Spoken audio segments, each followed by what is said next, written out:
And a lot of people said that. They were like, oh, yeah, you'll do it for a little bit. You'll sell it and you'll be done. You'll move back. You'll buy a house again or whatever, like we heard that several times. Are you an RV person? Or are you just RV life curious, wondering how people live in a tiny space with their family 24/7? Either way, this is a podcast for you. My name is Kate White, and I travel full-time with my family and 2 kids and the dog in an RV. Every week, I sit down with a fellow RV woman to learn why she chose RV life and how she has changed on the road. Pull a chair up to the fire and let's chat. Hello, friends and fellow RV queens. This is Kate White coming to you from Chattanooga, Tennessee, the cutest little town in Tennessee that has stolen our hearts this week. And if you haven't been here before, you have to check it out. The mountains, there's stuff to do for the kids. It's cozy. It's not too busy. Such a good mix for camping. Okay, if you are a frequent listener, you will remember that the last episode, I said we were staying at an Airbnb while our slide was getting fixed at the dealer. Guess what? That repair did not work, and we are stuck in a tiny bedroom with a slide that doesn't work yet again. And quick reminder that this RV is only 4 months old. So just a little insider story for those who are living the RV life and can relate, and those who are considering the RV life. I just want to warn you that constant repairs are here to stay. It's just part of living on the road. At this point, it's comical. Enough about me and the RV slide. Today, I have the great honor of talking with Patty Gill. This woman has reinvented herself now that her kids are grown and out of the house. Her husband is retired, and now they live on the road in an RV exploring the country, and she runs like multiple businesses. She's found a way to make money through work camping and social media and being a content creator and getting brand deals. And I'm like, inspiration much from a woman who's like in a new chapter in her life and just learned all these new skills. Anyways, I don't want to give away too much. I think you're going to learn a lot from Patty. She is such a gem. Let's get into it. Hello, Patty McGill, and welcome to the RV Queens podcast. Hello. How are you, Kate? Good to see you again. Yes. I know. It's so good to see you.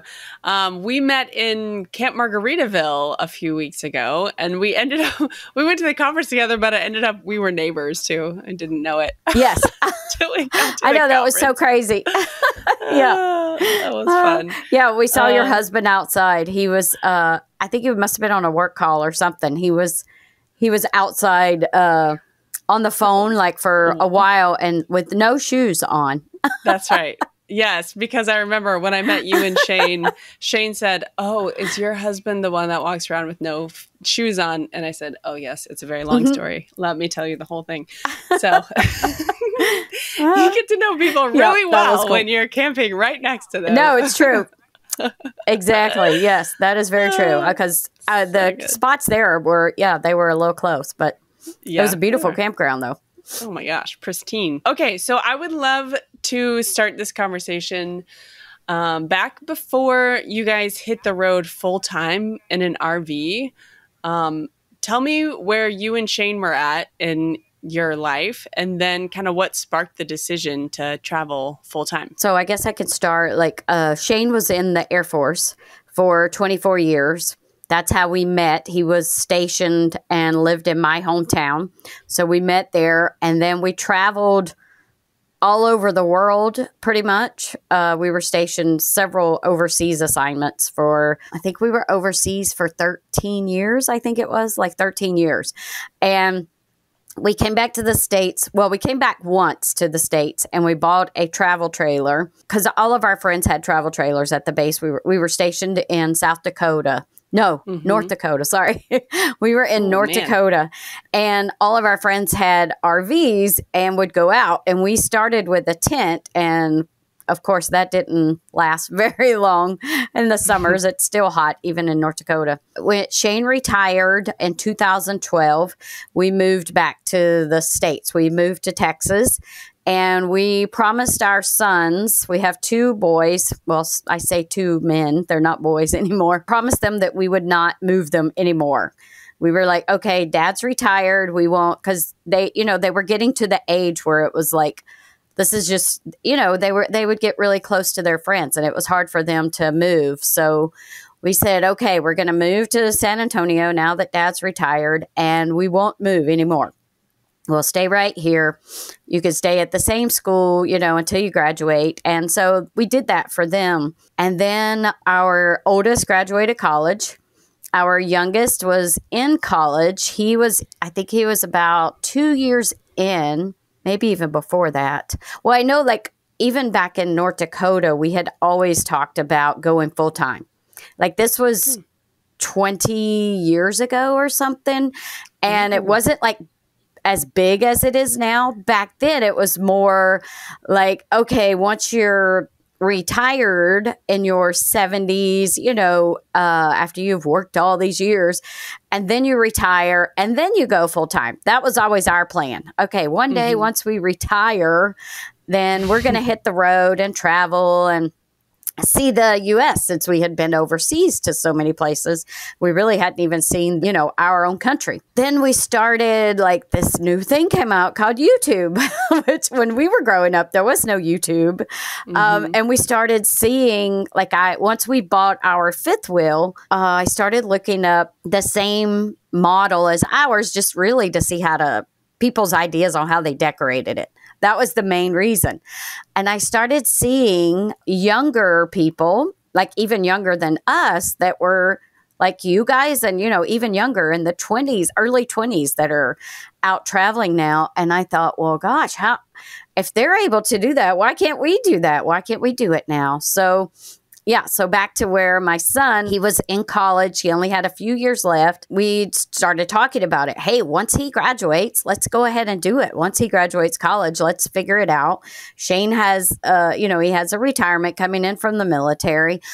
He's also a disabled vet. And I was like, surely I can figure out something to do, to bring in a little extra income as well. And then COVID hit. And that's when we were like, okay, that's it. We're selling everything. Life is too short. Let's do it now. So that was one of the other main reasons that really pushed us to do it. And then how did your sons feel when you decided to travel full time?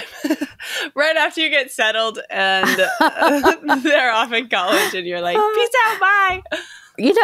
At first they were like, you're never going to be able to do that. Because at the time we had our house was 3,500 square feet.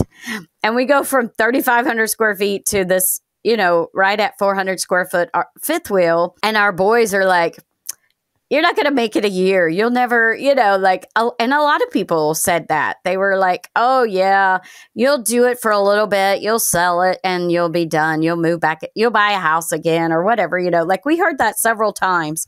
And it's been almost 3 years now. This summer, we didn't hit the road until it's actually only been a year and a half, but we've been living in our RV for almost 3 years. This summer is when we decided to put up, it was right after the lockdown and with COVID and everything. So yeah, it's been almost 3 years that we put the house on the market and moved into the RV full time. Yeah, you're like, we'll deal with it, boys. That's right. I'm curious to hear, how do you guys do holidays with your kiddos now that they're grown? Do you just invite them over to the fifth wheel or meet up where they live, or how does that work for you guys? So they both live in San Antonio, Texas. So we always come back to San Antonio for the summer. Eventually it'll switch and because we really want to go, up north, and we don't want to do that in the winter. So we'll swap and we'll be here, probably in San Antonio for the winter, a few months anyways. But yeah, they've come over to our RV for Christmas. We've had Christmas in the fifth wheel. We've had 4th of July. We have really big get-togethers out here, and we have cookouts from all of our friends that we know from San Antonio. But now our oldest just bought a house, so now Christmas will be at his house. Yeah. You're like, in our family, that means you're the perpetual host. You're welcome. Yep, exactly. Yeah, that's always been our thing. We've always been big on hosting, especially like in the military. When you're overseas, you know, your family's not there. So all of the military, the guys and the girls that worked with my husband, the families that worked with him, their families were not there. So you become a family. So we would always have Thanksgiving, Christmas, like every holiday, even just a cookout at our house lots of times. So we're kind of used to that. And we still do it even in the fifth wheel. When we're home, everybody in San Antonio knows that there's probably going to be a Memorial Day or a Labor Day cookout, 4th of July, something, and we'll have everybody out. I love that. It's kind of like an instant community. As far as I've found, maybe you just tap into the community you already had when you're back home. But I think people just kind of let their guard down when you say, come out to the campsite. Like, for example, you don't have to worry about what you're going to wear. You don't have to worry about, like, you know, the kids are going to have stuff to do. There's always, you know, kids just run around and find stuff to do at a campsite. It's just kind of like a welcoming for everyone type environment, which is really nice. Campers, campgrounds in general are just so welcoming. Like, I always know that we can, if somebody, you know, if we have a problem or something, we can always ask someone around us, you know, and maybe they might have a certain tool or whatever, or they might can jump us off, or yeah, like you're saying, there's always something for kids to do. There's tons of, like, I love that about campgrounds is the kids usually feel really safe. And so the parents feel safe as well. And they're riding around on their bicycles, totally different than like some of the subdivisions nowadays. You know, it's like, you know, some families I'm sure probably just don't feel as safe as they do at a campground. And there's always kids going out and doing stuff here. And I love that. I feel like the more outside time, the better. The better it is for their brains too. Definitely. I agree. Yeah. So your husband retired. And then from chatting with you at Camp Margaritaville, I know that you have several endeavors that you're up to. Tell us how life changed for you once you guys went on the road full time. For about 15 years before Shane retired, I worked for the government as well. I was a GS civil service employee for 15 years. You know, for the most part, I loved the jobs that I did. The last few years were not great for me. They just, it was a very stressful job. My supervisors were not the most understanding. Anyway, so it was just, yeah, not the best situation that for me anyways. And I found out later on that was like the best thing ever was to quit that job. Like, I've become, you know, a much better person. I have no anxiety anymore. Like, I had horrible anxiety in my job. But anyway, so yeah, so at first I tried to continue doing that job, or I asked them, could I do it? Because we had, for 2 years, we'd been working from home whenever we actually hit the road and left. And they were like, no, you know, we don't think that's a good idea for you to still do it as you're traveling. So I was like, okay. So it was a blessing in disguise. Little did I know. So our plan was to work camp, which we do that. So work camp is where we work at a campground, or you can work at different places in exchange for a campsite. So we will work at, like here at this campground that we're at right now, I do events and their social media, their website. Yeah, just a little bit of that kind of stuff. Not office. Well, I have worked in the office a few times here as well. And then Shane does, he's worked in the pool. He's done maintenance, different things like that. I have worked in the office at a different campground, checking people in. That's one of the ways that we help supplement, you know, me losing my income is work camping. So then we get our site is free, and then your electric is also free. Some of them even pay you. It just depends on the job and where the campground or whatever it might be. Like this year we're doing the beet harvest, and the beet harvest will pay you and pay for your campsite while you're there as well. And give you a workout all day long. Yes, exactly. Exactly. So that's one thing. So we both are work campers, and it's usually very part-time. It's usually a couple of days a week at the campground, which is great. Then you have the rest of the time to go out and explore and see where, the different things around you, sightseeing, hiking, whatever it might be. And then I teach online. So all of my jobs endeavors are all part-time. And so the next one I do is I teach online. So I teach English as a second language. I've been doing that for about 7 years now. I did that even whenever I worked for the government. I actually started doing it thinking that could help, at whenever we were full time. Like that was one of the reasons, was because I knew I could do it from my RV. And then things changed, and they outlawed it in China now. We can't teach there. That was our biggest students. So now it's just kids anywhere else that are not in China. So it did take a lot of my students away. So it's not as many as it used to be. But anyway, so I still do that. And then I have 4 RV, either company or families, that I help run their social medias. I do their post. I do on their Instagram, Facebook, TikTok, Pinterest. Like I make reels for some of them. Some of them I just post their reels. I engage on their account. So yeah, so I get paid to do that as well, which is like mind blowing to me, because just like 3 years ago or 4 years ago is whenever I first started on Instagram. And here I am like doing that as a job. And they all just kind of fell in my lap since I quit my job, my full-time government job. So everything kind of worked out. So yeah, it's been awesome. And I love doing it. It's amazing. It's social media, which I already, I run our social media as well, and our website and all of those things. So yeah, it's fun for me. Like I enjoy doing it. It's a job it's not stressful. Most of them are just kind of on my time and my terms, as long as there's something posted at the correct time or whatever, I can do it anytime. So yeah, you must be a very organized person with everything you have going on, because you have 4 clients essentially, plus students, plus work camping, and like the rest of life too, like groceries and cooking and all that domestic stuff. Yeah. Will you walk us through, like, what does a day in your life look like?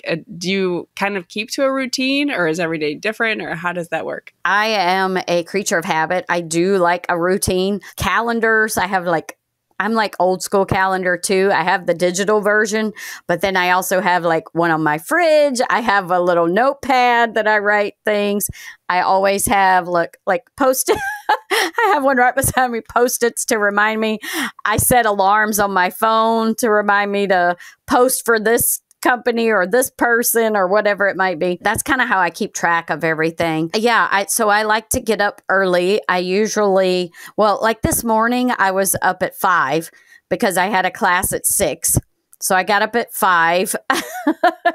Yeah, so I could wake up, usually though, I don't have to get up until about 30 minutes before my class, but sometimes I get up a little earlier. So I got up at 5 and had my coffee, woke up, looked through my social media. Some of the, people I work for, look through their social media, see if anybody needs engagement or whatever. And then I taught my class. And then after I taught my class, I did my workout. And then I did an hour walk. I came back, made myself breakfast, and then I started on all of the different things that needed to be done. Oh my gosh, you're amazing. Good for you. You're like, before you know it, you're going to start like a social media agency. Oh, that would be cool. Maybe that's what I need to do next. There you go. Start my own business. That would be cool. That's right. My past life was in design and branding and some marketing and some technology and stuff like that. And it was when I would work with small businesses, social media was always like oh man, like who can we find that has availability and can work on multiple platforms? Like some social media people will only do Instagram, like some people are very niche. So for real, if you or anyone listening is looking for some kind of remote work they can do, seriously, like small businesses, independent brands, like whatever, are always looking for help with social media because it's a lot of work. Honestly, it seems like, oh yeah, I post to social media all day. No, seriously, you have to have like a content plan and continuously creating content. It's a lot.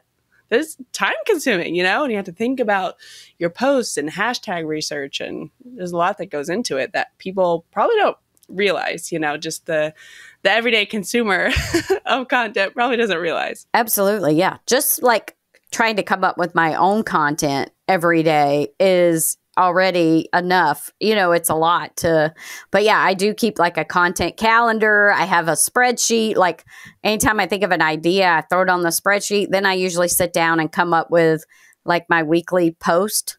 Not always. Sometimes I just wing it. Sometimes I'm just like, all right, I'm just going to throw this one out there and see if it sticks or whatever, Right. Yeah. And sometimes it works. Sometimes it doesn't. That's the fun of social media. Yeah. And from following you for the past several months, I can say you're like one of the best, what's the word I'm looking for? Like most generous, I would say, content creators in the RV space, because you're always giving super helpful tips. Like seriously, whenever I see one of yours come up, the other day you posted one about it's so simple. It's like the stuff that you got from Dollar Tree, like these little hook things for the outside of they're like magnetic hooks or something like that. And I was like, oh, duh. Oh, the little magnet hooks. Yeah. Yes. Why didn't I think of that? Because campgrounds don't usually allow clotheslines, and I never know what to do with our swimming suits. Or you have this thing on the back of your camper that like keeps it from bouncing, and I'm like, oh, duh, yes, I need that. Thank you. Yeah, it just comes with like just RVing for so many years, after it's just experience and just researching as well. Like I'm always out looking and I'm like, oh, dang, that looks like that might work. Let me try it out first. And then if it works, then I'm like, okay, I'm going to post a reel about it and show other people. If it doesn't work, obviously I'm not going to put that out there. I don't want to, I want to make sure that people, are going to respect us and that are going to, enjoy not just enjoy it, but be like, not come back and be like, dang, that didn't work, Patty. Why, why did you tell me that? And sometimes it may not work for everyone too, but yeah, I want to make sure it's a good product as well. Yeah, that would be an interesting, I mean, I know you don't want to like talk smack on certain brands, but if there are things that you've tried that don't work, like an RV fails series, that would be super entertaining too. So just put that one on your idea list. All right. I'll have to figure that one out. It seems like, I don't know, it's crazy and like kind of cliche or whatever, but so far we haven't had a whole lot that just kind of fail on us. I don't know if it's like we just kind of figure out how to get it to work or whatever. I don't know. And then sometimes, yeah, it could be like something I get from Amazon though, and then get it in and I'm like, oh no, that didn't. Yeah. Never and mind. I just send it back. Yeah. Yeah, exactly. It didn't work like I thought it was going to, which right. Yeah. Never mind. Yeah. I'm like, everybody goes through that. For sure. Yeah. Oh, man. Speaking of you and having all your tips and tricks, I don't know if you interact with very many people that are thinking about getting on the road or just starting on the road. I'm like, me and my family, we've just been on the road 6 months. And I think you know that, like, we're pretty new. And so I'm always eating up, advice from other longer term RV people. What are your go-to, like, if you're talking to someone who's thinking about getting on the road, what are your go-to must-haves for people that want to get into RV life? So we always just say, like, if you're not sure because we do get a lot of DMs, people asking us questions about either we're brand new or we're thinking about, RVing or whatever. And we just kind of always suggest, okay, before you go out and buy an RV, go and rent some. Like go out and rent a fifth wheel.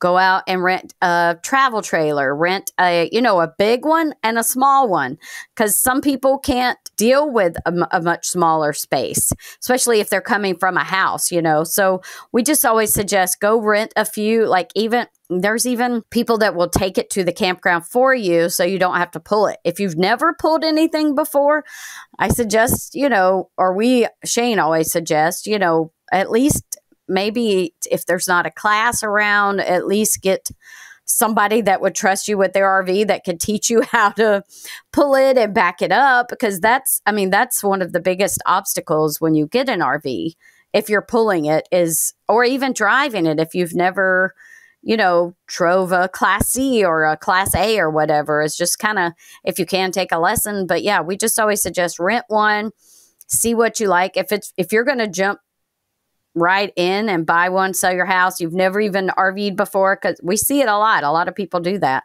which is great. I think it's amazing that you're very brave if you do that. We just always had an RV for many years, so it was a little easier for us to jump into, I think, to the full-time life, just because we had done it for so many years, pretty much every single weekend and then several weeks out of the year. But yeah, just kind of rent one for a week or two or even a month and see if you could actually live in it. See if it's, because some people just, you can't. They don't feel comfortable in it. Some people don't. Maybe it's too big of an RV or too small of an RV. But yeah, some even are like, oh, the fifth wheel is just so big. Maybe, I need something a little bit smaller. So I just think, yeah, to get one, rent it, get in it, use it, use the bathroom, use the shower, use everything, and make sure that you can do it. Like we've just got a truck camper. We have a fifth wheel as our full-time home, and then we have a truck camper that we're going to be using for different adventures. And it's a wet bath. And I don't know if everyone knows what a wet bath is, but that I don't even know what that is. You don't know. Okay. So right now, your bathroom, you have a shower, and then you have that is closed off from your toilet and your sink. And a wet bath it's all in one. You walk in, you close the shower curtain on both sides, and the shower comes at you, and the toilet is right behind you. So it's all. Oh my gosh. Yes, you can sit on the toilet and take a shower at the same time. The space saving and the time saving. I mean, we could just multitask. Exactly. You can do all at once. Might as well brush your teeth. Everything at one time. While you're sitting on the toilet and taking a shower. You're champing your hair. And taking a shower. Yep, exactly. Yes. Yeah. And so, a lot of people couldn't just jump right into a wet bath. We've had experience with, not with wet baths, but we've had a tiny RV bathroom, for a couple of years now. So a wet bath wasn't so crazy to us. I mean, it's still tiny, but it's, we know that we're just using it for a vacation, kind of, not really living in it. Right. So a truck camper, again, for people not familiar, including myself. So a fifth wheel is where you attach the super big camper to the back of a truck that can haul it around. And then the truck camper is where it's like a small camper that just fits on top of the back of your truck, right? Right. So it sits in the bed of the truck. So it's the camper, and underneath the camper is a narrow type of, I don't even know what it is, part of the camper. It's kind of narrow, and it just kind of, you put back right into that. This is like I'm trying to see how to explain it. This is like your camper or your truck, and it just backs. No, wrong way. That way. Anyway, yeah. So it just kind of drives under it, and then you let up the jacks, and then it just sits in the bed of your truck. And then the bed, and then there's is usually also kind of tie downs. Yeah. Is the bed of the camper over the cab of the truck then? Yes. Yeah. It almost looks like a Class C camper with the bed is over the cab of the truck. Okay. So you said you bought that one for certain adventures. What kind of adventures would you need a camper like that for? Just because the fifth wheel is so big, and it's like, it takes a lot. I'm sure as you and your husband, whoever pulls it knows that it takes a lot out of you to pull it anywhere. And it's a lot of work to get everything up every single time. So this one will be for like while we're here for the whole summer. We can take a couple of day trip and go, somewhere nearby, or maybe even just because we can just pop it on and take off, and we can usually in the fifth wheel we only travel for maybe 4 hours a day, just because it's so much work pulling it, and the wind, and making sure everything is okay. So it's kind of exhausting. So this way we just drove like 10 hours straight with the truck camper on after we picked it up. And, Shane was like totally fine. He's like, this doesn't wear me out. I feel, I can drive all day if we could drive all the way up to, I don't know, North Texas or New Mexico or something, Oklahoma, whatever, just for, a couple of days and then come right back. It'd be a lot different to take the fifth wheel. But then we also want to, next year, we're doing Baja for the winter. So we will take the truck camper with us down to Baja, Mexico, and then turn around next summer and go take it up to Alaska. Ooh, cool. That's going to be epic. Oh my gosh. So next year will be both Mexico and Alaska we're doing. Will your kids meet up with you anywhere along the way, do you think? I don't know. We've just started talking about it to them, because we just got back to Texas, and our youngest son is very outdoorsy, adventurous. He actually lives in an RV as well. Our oldest son, not so much. He works in the he's a computer scientist, does software, builds software and stuff, but he's not as outdoorsy. So, but he may meet us, up in Alaska or something. I don't know. But our youngest definitely was like all excited and on board and was like, yeah, I could fly up and meet y'all up in Alaska. And he would totally just sleep on the couch in the truck camper and wouldn't have any problems, or a tent. He loves tent camping, all of that. Yeah. Oh my goodness. So cool. I love it. And I love that he lives in an RV too. Yeah. Yes. Yeah. He graduated from college and he was like, I really don't want to pay all this money for an apartment, because he's not going to buy a house right away. So he's like, I don't want to pay all this money for an apartment. That he's like, I'm just giving them money. He said, but with an RV, that's mine that I'm paying for. And it's less expensive than apartments. Right. Nowadays, they're expensive. Yeah, it's crazy. So he was pretty smart. He is. You're like, if I do say so myself, he made a very wise financial decision. Right. Yes. So tell me about finding community on the road and like-minded people that, you get along with and feel like you could make friends with on the road. How has that gone for you and Shane? And then are there certain groups that you've connected with as far as, where other people can find online, or tell us about that? Yeah. So I know there's tons of groups out there, Facebook groups, Instagram groups for families, families with little ones and stuff with kids. And so it's, to me, I think, I don't know because we don't have little kids, but it seems like that has helped a lot of the families.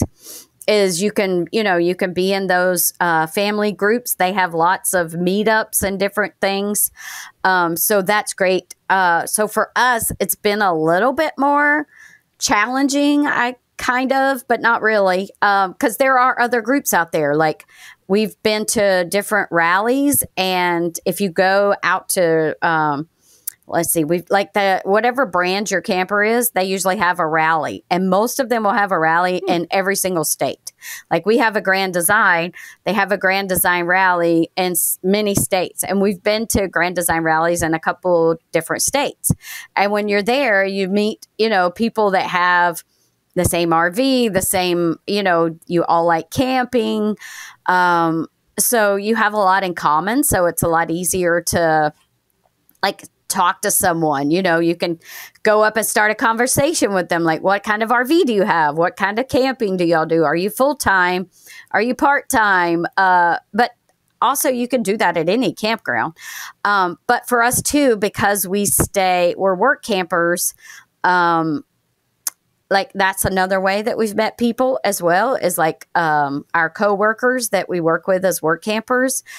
We've kept in contact with a lot of those. But I know too, like there's other ways for people, like if you're in Thousand Trails, because a lot of people go to Florida for the winter and go to all the Thousand Trails, and you're there for 3 weeks and you move on to the next one. And so it's great for, all of them. They can meet. I think a lot of people have met and have wonderful friends through the Thousand Trails membership. We don't have that just because we're work campers, and that's where we usually do, and we usually stay for several months. But yeah, that's another great way. And like I was saying earlier, it's just easy to, even at a campground, is just anybody outside or whatever, or you meet them at the swimming pool or at the pickleball court or something. And there's always events at the campground. That's good too. If they're having an event, you can meet people, all the different things that they have. So there's tons of ways to meet people. Unless you're you like to just sit in your camper and not get out, then it's really hard to not meet people, I guess, because you're going to run into people. I would say the two ways that we've met a lot of people just at a campground when we don't know anyone is, number one, walking your dog. Feels like 85% of people have a dog at a campground, right? And the other way is whenever something breaks on our camper and we just kind of like wait till someone walks by and we're like, do you happen to have an extra fuse? That happened to us a lot. We ask for help a lot when stuff breaks. So yeah. Hey, but that's okay. But don't you feel like people are so generous at campgrounds, though? They're always willing to help. I feel, anyways. Yes. There was a couple of weeks ago, we found a mobile mechanic come fix something on our truck. And, like just the men at the campground just kind of like congregated outside where this guy was working on our truck. So my husband strikes up this conversation. And before you know it, some neighbor down the road lets my husband test drive his F450 because Drew really wants to buy an F450. And so Drew's like, I'm going to go test drive the neighbor's truck. I'll be back a little bit. And he let him just like take it out on the interstate. And it's like all these older men. And then my husband who's like 36 talking about trucks and test driving. That's funny. Fords. Yeah. That's like a perfect example of, wow. Men and their toys. I know. So true. The slogan for this podcast is a podcast about unexpected riches. And I am curious to hear from your perspective, what is the unexpected richness that you have found in the full-time RV life? So I would say it is definitely experiences and the people that we've met along the way. Definitely not riches like money wise, of course, because that's, we've learned.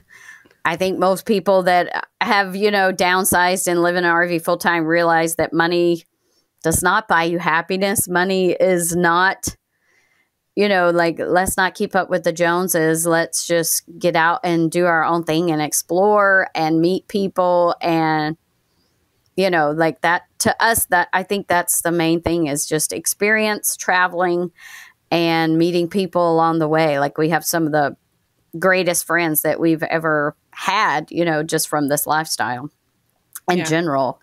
And yeah, just the getting out, even like also us being together, like that's another thing too. People are like, oh my gosh, y'all are going to kill each other in such a tiny space. You're going to be so tired of each other. But it's actually made us grow closer. Like we're so much closer. Like Shane used to have to, he would work like sometimes 9 hours a day, 10 hours a day.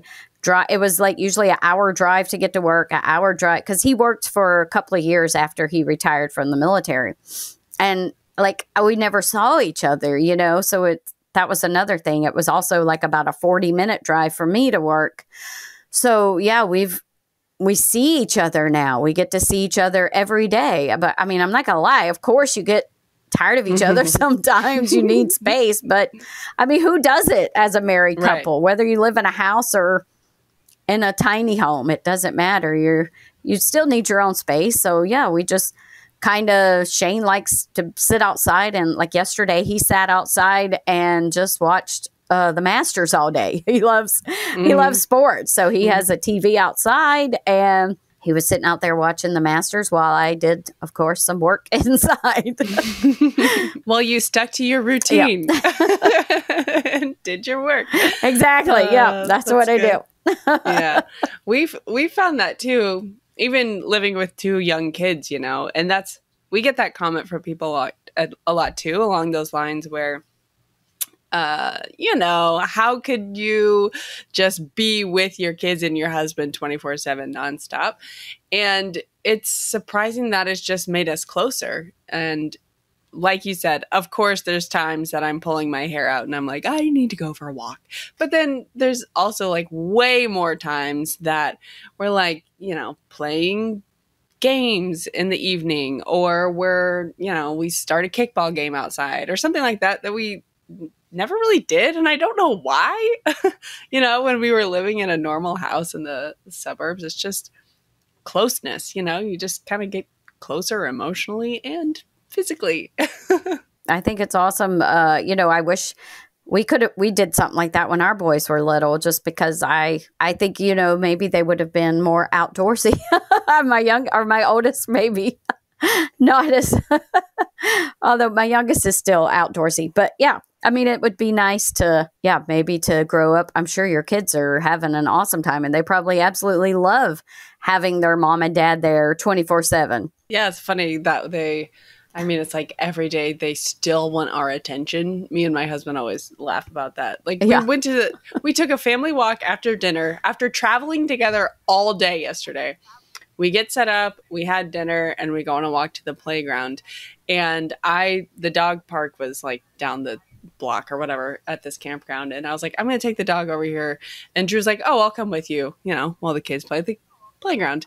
And both the kids were like, Dad, no, we want you to watch us. And he's like, I've been with you all day. Oh, you know, it's just so sweet. You know, when you reflect on it, you're like, they want is your attention. You know, they want time with you and they want your attention. That's like the most important thing in their little minds. It's really sweet. That's really great. Yeah, I can imagine that, you know, your kids will be so well-rounded and have so many great memories of this as well. We'll see, I guess, in 20 years.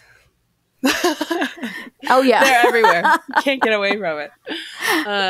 All right. Yeah. Well, Patty, will you tell people where they can find you and connect with you on the internet, especially for all your super valuable tips and tricks about RV life? Thank you.